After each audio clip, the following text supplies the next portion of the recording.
প্রয়োজনে বাসায় গিয়ে একটা কাগজে নোট করে ফেলবো, লিখে ফেলবো, লিখে এরপরে ওয়ালে টাঙ্গায় দিবেন বাসায় যে জুমার দিন এই 5 কাজ আমি ছাড়বো না। আপনি যদি মনেও না থাকে, আপনার যদি ভুলেও যান, আপনি এই কাগজ আপনাকে মনে করাবে ইনশাআল্লাহ।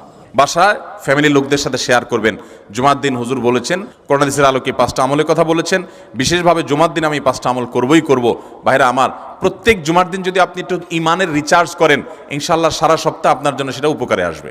বৃহস্পতিবার সন্ধ্যা থেকে শুক্রবার শুরু হয়ে যায়, আবার শুক্রবার দিন যে রাত যখন শুরু হয়, সূর্য যখন অস্ত হয় শুক্রবারের, তখন কি বার শুরু হয়? শনিবার শুরু হয়। অতএব আজকে বৃহস্পতিবার দিবাগত রাত চলছে, এর মানে এখন আমরা কোন দিনের মধ্যে আছি? শুক্রবারের মধ্যে আছি। সূর্য অস্ত যাওয়ার সঙ্গে সঙ্গে শুক্রবারের মধ্যে আছে।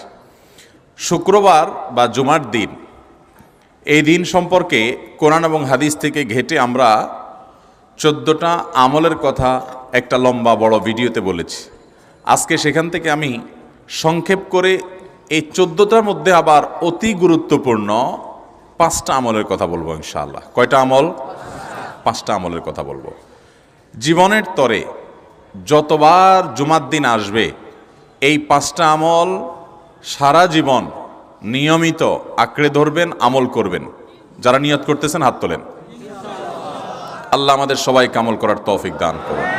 আল্লাহ আমাদের সবাইকে কবুল মঞ্জুর করুন। নাম্বার 1, সবচেয়ে বেশি যেটা করতে হবে পরিমাণে, জুমার দিন, জুমার রাত, বৃহস্পতিবার সন্ধ্যা থেকে নিয়ে শুক্রবার সন্ধ্যার আগ পর্যন্ত পরিমাণে সবচাইতে বেশি করতে হবে যে আমলটা, সেটা হলো দুরূদ শরীফের আমল। কিসের আমল? ভাইরা, দুরূদ এমন একটা আমল, আপনি যদি শুধু দুরূদের এই আমলটাকে আঁকড়ে ধরেন, সবসময় আপনার মুখ দিয়ে দুরূদ বের হতে থাকে, পড়তে থাকেন, তো নবী করিম সাল্লাল্লাহু আলাইহি সাল্লামের ভাষ্য অনুযায়ী, তার ওয়াদা অনুযায়ী, ইদান তুকফা হাম্মুক ওয়া তুগফার যামবুক, তোমার যত পেরেশানি আছে, নবী সাল্লাল্লাহু আলাইহি সাল্লাম বলেছেন, এই সব পেরেশানি দূর করার জন্য এই দুরূদের আমলটা যথেষ্ট হবে ইনশাআল্লাহ। এবং গুনাহ মাফের জন্য এই দুরূদের আমলটা কি হবে? যথেষ্ট হবে। নবী করিম সাল্লাল্লাহু আলাইহি সাল্লাম বলেছেন, মান সাল্লা আলাইয়া মাররাতান সাল্লাল্লাহু আলাইহি আশরা, যে ব্যক্তি আমার প্রতি একবার দুরূদ পাঠ করবে, আল্লাহ রাব্বুল আলামিন তার প্রতি 10 বার রহমত নাজিল করবেন। কয়বার রহমত নাজিল করবেন? আপনার জীবনে 10টি জায়গায় খুব ক্রাইসিসে পড়ে গেছেন, কোনো জটিল সিচুয়েশনে মুখোমুখি হয়ে গেছেন, বিপদের মধ্যে পড়ে গেছেন, ওই জায়গায় আল্লাহর রহমত পাবেন। এরকম একবার দুরূদ পাঠ করবেন হক আদায় করে, যথাযথভাবে মহব্বতের সাথে 10 বার আপনার জীবনে আল্লাহ তাআলা অনুগ্রহ নাজিল করবেন। নবী করিম সাল্লাল্লাহু আলাইহি ওয়াসাল্লাম বলেছেন, আকসিরু আলাইয়া মিনাস সালাতি মিন ইয়াউমিল জুমআতি ওয়া লাইলাতিল জুমআহ, তোমরা জুমার দিন এবং জুমার রাতে আমার প্রতি বেশি বেশি দুরূদ পাঠ করবে, দুরূদ প্রেরণ করবে। ফা ইন্না সালাতাকুম মা'রুদাতুন আলাই, কারণ তোমরা যে দুরূদ পাঠ করো এটা আমার কাছে পেশ করেন আল্লাহর ফেরেশতারা, এবং রীতিমতো নামধাম সহকারে আল্লাহর একদল ফেরেশতা নিয়োজিত আছে। তারা বলেন, আল্লাহ, হে আল্লাহ রাসূল, আপনার অমুক উম্মত, অমুক অনুসারী, আল্লাহর অমুক বান্দা পৃথিবীর অমুক প্রান্ত থেকে, অমুক দেশ থেকে, অমুকের সন্তান, সে আপনার প্রতি দুরূদ পেশ করেছে জুমার দিনে, জুমার রাতে বা অন্য সময়ে। এটা নবী করিম সাল্লাল্লাহু আলাইহি সাল্লামের কাছে রিপোর্ট দেওয়া হয় আল্লাহর নিযুক্ত ফেরেশতাদের মাধ্যমে। আপনি যখন দুরূদ পাঠ করবেন, আপনার ভিতরে এই ফিল হবে যে আমি দুরূদ পাঠ করছি, আর আমার নবীর কাছে এটা উপস্থাপিত হচ্ছে আমার নাম ধাম, আমার রিপোর্ট সহকারে। আর নবী করিম সাল্লাল্লাহু আলাইহি সাল্লাম বৃহস্পতিবার সন্ধ্যা শুরু হলে শুক্রবার সন্ধ্যার আগ পর্যন্ত বেশি পরিমাণে করতে বলেছেন যে কাজটা, সেটা হলো দুরূদ শরীফের আমল। অতএব ভাইরা আমার, বৃহস্পতিবার সন্ধ্যা থেকে নিয়ে শুক্রবার সন্ধ্যা পর্যন্ত, আপনি দোকানদার মানুষ, বৃহস্পতিবারে ব্যবসা করছেন, দোকানদারি করছেন, কোনো অসুবিধা নাই, আপনার অবসর সময়গুলোতে মুখ দিয়ে দুরূদ পড়তে থাকবেন। দুরূদের মধ্যে সবচেয়ে শ্রেষ্ঠ দুরূদ হলো নামাজে যেটা পড়েন, দুরূদ ইব্রাহিম, আল্লাহুম্মা সাল্লি আলা মুহাম্মদ ওয়া আলা আলি মুহাম্মদ কামা সাল্লাইতা আলা ইব্রাহিম ওয়া আলা আলি ইব্রাহিম ইন্নাকা হামিদুম, আল্লাহুম্মা বারিক আলা মুহাম্মদ ওয়া আলা আলি মুহাম্মদ কামা বারাকতা আলা ইব্রাহিম ওয়া আলা আলি ইব্রাহিম ইন্নাকা হামিদুম। তাহলে দুরূদের এই আমলটা, এটা করার জন্য আল্লাহ তাআলা এমন সহজ করে দিয়েছেন যে ওযুর প্রয়োজন নাই। আপনার ওযু নাই, তারপর আপনি দুরূদ পাঠ করতে পারবেন। এবং আপনি এই বড় দুরূদ পড়ার মতো সময় নেই, তো আপনি একেবারে সবচেয়ে সংক্ষিপ্ত দুরূদ পড়েন সাল্লাল্লাহু আলাইহি ওয়াসাল্লাম, তাতেও দুরূদ পাঠের সওয়াব পাবেন। চেষ্টা করব তো ইনশাআল্লাহ। শুক্রবার আসবে, দুরূদ বেশি বেশি করে পাঠ করব। আপনি দোকানে কাজ করেন, আপনার দোকানে আপনার সহকর্মী আরও কাজের লোক আছে, আপনি সবাইকে স্মরণ করাবার জন্য নিজে জোরে জোরে দুরূদ শরীফ পড়বেন এবং বলবেন যে শুক্রবার শুরু হয়ে গেছে, সবাই দুরূদ শরীফের আমল করো। ভাইরা আমার, আমি আমার জীবনের কথা বলতে পারি। আমার জীবনে ওই যে হাদিসের উপরে ইয়াকিন এবং বিশ্বাস আলহামদুলিল্লাহ ছিল। আমার জীবনে আমি অনেকবার দেখেছি এরকম জটিল পরিস্থিতি হয়েছে যে দেয়ালে পিঠ থেকে গেছে, নড়ার জায়গা নাই, আর কোনো আপাত দৃষ্টি থেকে এই বিপদ থেকে উদ্ধারের কোনো পথ নাই। দুরুদ, ইস্তেগফার, দোয়া ইউনুস, এই তিন আমল পাশাপাশি ইয়াজাল জালাল ওয়াল ইকরাম, এই চারটা জিনিসকে এমনভাবে ধরছে, বিশেষ করে দুরুদ, স্পেশালি সারাক্ষণ দুরুদ। আল্লাহ রাব্বুল আলামিন এমনভাবে সহযোগিতা করেছেন, এমনভাবে উদ্ধার করেছেন যে কল্পনা করলে অবাক লাগে এখন যে এটা কিভাবে সম্ভব। দুরুদের আমলকে জীবনের তরে আঁকড়ে ধরবেন ভাই, শুধুমাত্র জুমার দিন আর জুমার রাত না, সব সময় অধিক পরিমাণে। আরাবিয়ানদের মধ্যে আমলটা খুব বেশি আছে। তাদের দেখবেন তারা দুইটা আমল, মুখে দুইটা আমল, ভালো মন্দ তাদের মধ্যেও আছে, কিন্তু এই দুইটা আমল তাদের মধ্যে খুব ভালো। বেশিরভাগ মানুষই দেখা যায় অবসর সময়ে আস্তাগফিরুল্লাহ, ইস্তিগফার করছে অথবা দুরুদের আমল করছে। আমাদের অবসর সব সময়গুলো নিয়ে গেছে মোবাইল ফোন। ভাইরা আমার, 4 বছর, 5 বছর, 6 বছর, 7 বছর, 10 বছর ধরে মোবাইল টিপতেছেন, ফেসবুক টিপতেছেন, ইউটিউব টিপতেছেন। বুকে হাত দিয়ে আমাকে জবাব দেয়া লাগবে না, নিজের বিবেককে একটু জবাব দেন। এই 10 বছর ফেসবুক, ইউটিউব, টিকটক, হোয়াটসঅ্যাপ টিপে আপনার অর্জন কি হয়েছে একটু হিসাব মিলান। এই যে স্ক্রল করতেছেন আঙ্গুল দিয়া, ঘন্টাকে ঘন্টা এই আঙ্গুল দিয়ে টানছেন টানছেন, নিচের দিকে যাচ্ছেন স্ক্রল করে ফেসবুকে, ইউটিউবে, একের পর এক, আপনার জীবনে অর্জনটা কি হয়েছে বলেন? ভাইরা আমার, এই মোবাইলের নিয়ন্ত্রণ করতে হবে, প্রয়োজনে ব্যবহার করতে হবে, কিন্তু এটাকে অনিয়ন্ত্রিত ব্যবহার করা যাবে না। একেবারে যখন তখন সারাদিন টিপাটিপি করলেন। আজকাল তো পোলাপান টয়লেটে গেলেও নিয়ে যায়। আল্লাহ তাআলা আমাদেরকে এই রোগ থেকে বেঁচে থাকার তৌফিক দান করুন।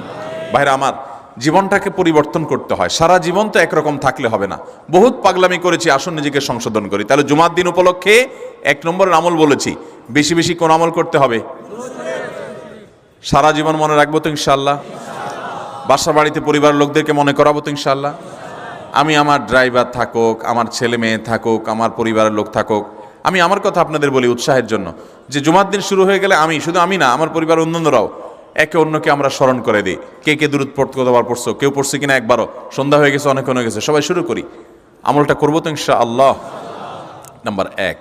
নাম্বার 2, জুমার দিন উপলক্ষে অন্য যে কোনো দিনের চাইতে জুমার দিন অর্থাৎ শুক্রবারের ফজর নামাজ পুরুষরা মসজিদে জামাতের সাথে পড়বেন, জামাতের সাথে পড়ার নিয়ত করবেন পাক্কা। কারণ অন্য যে কোনো দিনের ফজর নামাজ না, শুধুমাত্র যত নামাজ আছে, নবী করিম সাল্লাল্লাহু আলাইহি সাল্লাম বলেছেন আফদালুস সালাওয়াতে ইনদাল্লাহ, আল্লাহর কাছে দুনিয়ার সব নামাজের মধ্যে, 5 ওয়াক্ত সাধারণ নামাজগুলোর মধ্যে সবচাইতে উত্তম নামাজ হলো সলাতুল ফজরে মাআল জামাআতে ইয়াউমাল জুমআ, জুমার দিন ফজরের নামাজ জামাতের সাথে আদায় করা হলো যত নামাজ আছে এর মধ্যে সবচেয়ে শ্রেষ্ঠ নামাজ। তাহলে জুমার দিনে এই বিষয়টা বিশেষভাবে খেয়াল রাখবো। জুমার দিন ফজর নামাজটা পুরুষরা কোথায় পড়বো, এবং সেটা বৃহস্পতিবার থেকে পরিকল্পনা শুরু করবো যে কালকের ফজর নামাজ যাতে কোনো অবস্থাতে আমার মিস না হয়। আমাদের আখিরাতের ব্যবসা এটা ভাই, আখিরাতের কারেন্সি সংগ্রহ করা। যত খুঁটে খুঁটে ভালো ভালো আমলগুলো করবেন, আপনার আমল নামাতে আমল সওয়াব জমা হতে থাকবে। চেষ্টা করবো তো ইনশাআল্লাহ। প্রত্যেক বৃহস্পতিবার আসলে সন্ধ্যার সময় প্রতিজ্ঞা করব, সপ্তাহের অন্য দিন যদি আমার ত্রুটি বিচ্যুতি হয়ও আমি সেটাকে কারেকশন করার চেষ্টা করব, কিন্তু শুক্রবার ফজরটা পুরুষ হিসাবে আমি জামাতের সাথে পড়বই পড়বো। তার জন্য রাতে আগে আগে শোবো, ডাবল ট্রিপল অ্যালার্ম দিয়ে শোবো, অন্য নামাজি বন্ধুকে বলবো ফোন দিয়ে ডেকে দিবি, একে অন্যের সহযোগিতা করব, কিন্তু ফজরের নামাজ জুমার দিন ছাড়বো না ইনশাআল্লাহ। ঠিক আছে তো? আচ্ছা, 3 নম্বর আমল হলো সূরা কাহাফ পড়বো। কোন সূরা পড়বো? সূরা কাহাফ। যারা কোরআন পড়তে পারেন না তারা শুনবেন, আর যারা পড়তে পারেন তারা নিজে পড়বেন। সূরা কাহাফ যদি জুমার দিন কেউ পড়ে, নবী করিম সাল্লাল্লাহু আলাইহি সাল্লাম বলেছেন এই সূরাটা তার জন্য নূর হবে, নূর, আলো আল্লাহর তরফ থেকে। কিয়ামতের ময়দানে ভয়াবহ গুটগুটে অন্ধকার হবে। কিয়ামতের একটা ভয়াবহ শাস্তি হলো অন্ধকারের শাস্তি। ভাইরা আমার, অন্ধকারের শাস্তি মানে এমন ভয়াবহ অন্ধকার হবে যে দুনিয়ার অন্ধকারের সাথে এর কোনো তুলনাযোগ্য নয়। সেই ভয়াবহ অন্ধকারে কিছু আমল আছে যে আমলগুলো মানুষের ওই অন্ধকারের মধ্যে আলোর কাজ দিবে। এর মধ্যে একটা হলো অজুর অঙ্গগুলো যদি কেউ ভালো করে অজু করে, সুন্দর করে ডুলে ডুলে যেন শুকনা না থাকে, উত্তম রূপে যদি অজু করে, কেউ পানি অপচয় না করে, পানি অল্প নেয় কিন্তু ডলে বেশি, সুন্দর করে যদি কেউ অজু করে, এই অজুর অঙ্গগুলো কিয়ামতের ময়দানে উজ্জ্বল হয়ে জলজল করে জ্বলতে থাকে এবং তার জন্য আলোর কাজ দেয়। সবাই যখন অন্ধকারের আযাবের মধ্যে নিমজ্জিত থাকে, হাহুতাশ করে, তখন এই ব্যক্তির এই আমলটা তার আলো ভূমিকা আসে। আর আরেকটা হলো এই সূরা কাহফ। অন্য অনেক উলামা ইকরাম বলেছেন এর ব্যাখ্যা হলো সূরা কাহফ যদি কেউ এক বৃহস্পতিবারে পড়ে, পরের বৃহস্পতিবার পর্যন্ত, এক শুক্রবারে যদি পড়ে, পরের শুক্রবার আগ পর্যন্ত পুরো সপ্তাহব্যাপী তার ভিতরে নূর, ঈমানের নূর, তাকওয়ার নূর, ইলমের নূর, আমলের নূর, ভালো মানুষ হওয়ার নূর তার ভিতরে আল্লাহ তাআলা সৃষ্টি করে দিবেন। এই জন্য জুমার দিন সূরা কাহফ পড়বো তো ইনশাআল্লাহ। আলহামদুলিল্লাহ। ভাই, আপনাদেরকে যে আমলগুলো করছি এগুলো আমি, আমার পরিবার সদস্য, পরিচিত, সহকর্মী, আমি চেষ্টা করি সবাইকে স্মরণ করানোর এবং আমল করার চেষ্টা করি। আপনাদেরকেও বলছি ভাই, জুমার দিন যেহেতু, অতএব আজকে জুমার দিন উপলক্ষে বলে যাচ্ছি, জুমার দিনের এই 14-15টা আমলের মধ্যে সামারি করে আমি 5টা আমল করে দিচ্ছি যে এগুলোর গুরুত্ব অনেক বেশি অন্য অনেকগুলো চাইতে, এগুলো বিশেষভাবে করব। তাহলে এর মধ্যে প্রথমটা চলে গেল দুরুদ বেশি বেশি করে পড়ব। দ্বিতীয়টা হলো জুমার দিনের ফজর নামাজ কোন অবস্থাতে জামাতের সাথে পড়া মিস করব না, কারণ নবী সাল্লাল্লাহু আলাইহি সাল্লাম বলেছেন সকল নামাজের মধ্যে সবচেয়ে সেরা, উত্তম, শ্রেষ্ঠ নামাজ, অর্থাৎ ওয়াক্তিয়া নামাজের মধ্যে সবচেয়ে শ্রেষ্ঠ নামাজ হলো জুমার দিনের ফজরের নামাজ জামাতের সাথে পড়া। তাহলে মহিলারা কি করবে? মহিলারা পুরুষদেরকে উঠায় উঠায় মসজিদে পাঠিয়ে দিবে এবং সহযোগিতা করবে, তাহলে তার মাধ্যমে তারাও একই সওয়াব পেয়ে যাবেন। আর 3 নম্বর আমলে বলেছিলাম সূরা কাহফ, এটা নারী পুরুষ সবাই করবে বেশি বেশি করে, ঠিক আছে তো ইনশাআল্লাহ? আমরা অনেক ভাই আছি সপ্তাহের 6 দিন আমাদের কোরআন পড়ার সুযোগ হয় না, তো অন্তত জুমার